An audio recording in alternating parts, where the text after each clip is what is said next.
काँग्रेसला फोडा, काँग्रेस रिकामी करा अशा बावनकुळे यांनी भाजप पदाधिकाऱ्यांना सूचना केल्यात।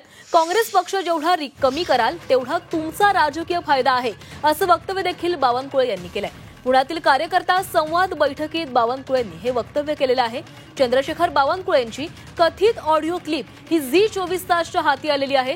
झी24 तास या ऑडिओ क्लिपची पुष्टी करत नाहीये, मात्र या ऑडिओ क्लिपमध्ये बावनकुळे यांनी हा सूचना केलेल्या आहेत। दरम्यान चंद्रशेखर बावनकुळेंची ती कथित ऑडिओ क्लिप नेमकी काय आहे पाहूया।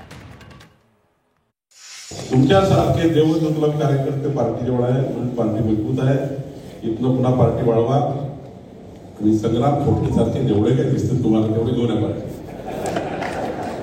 काय म्हटलं मी उदाहरण, आता काँग्रेस खाली करू, तुम्ही तुमची चिंता न करा, तुमच्याकडे बसवा ना आम्ही, तुम्ही आपलं माझं काय होईल चक्करमध्ये करावं, माझं काय होईल त्याला आणलं तर तुम्ही काँग्रेस पार्टी खाली करू नका।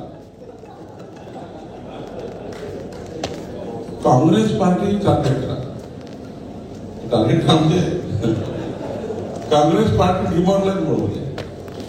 काँग्रेस पार्टी जेवढी तुम्ही कमी कराल तेवढा तुमचा राजकीय फायदा आहे। आणि तुम्ही हे काय काळजी करता की ते आलं तर माझं काय होईल? तुमच्याकडे देवेंद्रजी आहे, मी आहे, मुरली अण्णा मोड बसलाय, आम्ही सारं बसले आहे, आम्ही तुम्हाला नाही दिलं त्याला नाही देणार आहे। आणि त्यामुळे काळजी करू नका, मोठ्या प्रमाणात पक्षप्रवेश करू नका। दरम्यान चंद्रशेखर बावनकुळेंच्या काँग्रेस पुढा रिकामी करा या विधानावर राजकीय प्रतिक्रिया येऊ लागल्यात, पाहूयात। खरं म्हणजे कुठलाही पक्ष अशा पद्धतीने संपत नसतो। काँग्रेस हे म्हणजे एकेकाळी सांगायची काँग्रेस हे गवत आहे, ते कितीही कोणी उठवायचा प्रयत्न केला तरी ते शेवटी खालून त्याला धुमारे फुटणारच आहेत।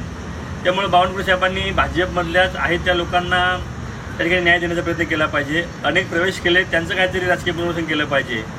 काँग्रेसमधली किंवा आमच्या पक्षातली जी लोक जिथे आहेत तिथे ती व्यवस्थित आहेत।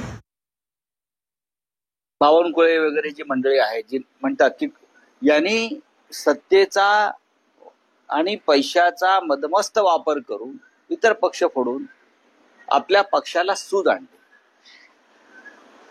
आजचा भारतीय जनता पक्ष हा ओरिजिनल भारतीय जनता पक्ष, त्यांना थोडीशी जरी लाज वाटली असती तरी त्यांनी विधान केलं। आजचा भारतीय जनता पक्ष महाराष्ट्रातला हा 70% हा उपऱ्यांचा पक्ष आहे।